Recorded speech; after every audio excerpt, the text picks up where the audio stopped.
In this step-by-step tutorial, I will show you how you can upload a PDF file to ChatGPT.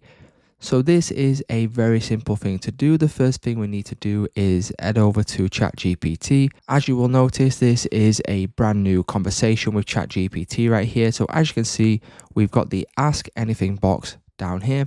And what we need to do is go down to below this, click on the plus icon. This will then allow us to upload a file. As you can notice, there is an upload from computer. Click on this, and then once you choose your PDF file, it will then start uploading that specific PDF file to ChatGPT.